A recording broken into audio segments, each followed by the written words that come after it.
Ken Holland put out a statement today about Connor McDavid being injured, and it literally made everything worse. Oilers Nation, threat level midnight. Everything is in shambles.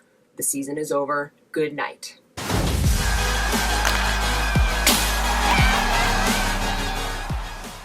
This is the fourth time that I'm filming this. What's up? Welcome to YouTube. I'm pissed. But the only people who are in worse shape than me is Oilers Nation. I'm a professional at this. Let's just get right to it. Connor McDavid.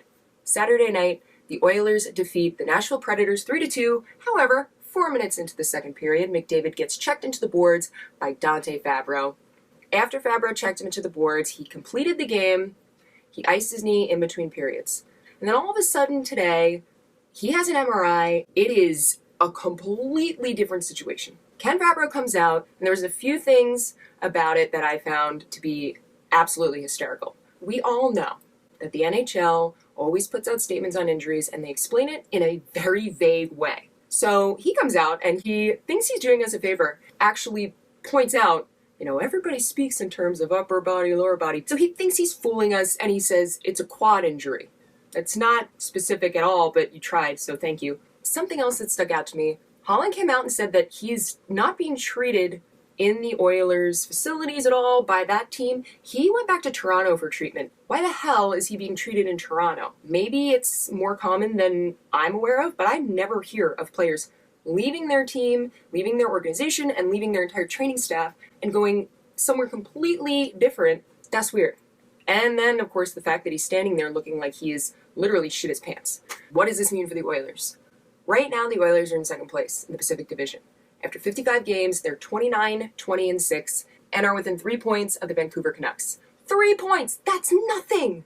They had every single thing that they needed to come up on top in that Pacific Division, but that is heavily reliant on McDavid being in the lineup. He has always put up huge numbers. This time around, everybody else seemed to figure it out. But without him, they are not going to be able to push forward. Yeah, their special teams are killing it. They're first place overall in the league. They've got 29.3% on the power play. That is 3% higher than the Boston Bruins, who are in second place. A 3% gap between two teams is freaking huge. They've scored 48 goals on the power play. Connor McDavid has scored 11 of those 48. 23% of the goals scored on the power play. Math is power. And then, of the 98 assist points on the power play, Connor McDavid is 26. That's 27%. And then I did more math. Connor McDavid is responsible for 44% of the goals scored on the power play. That's 21 friggin' goals out of 48. Now let's look at the even strength.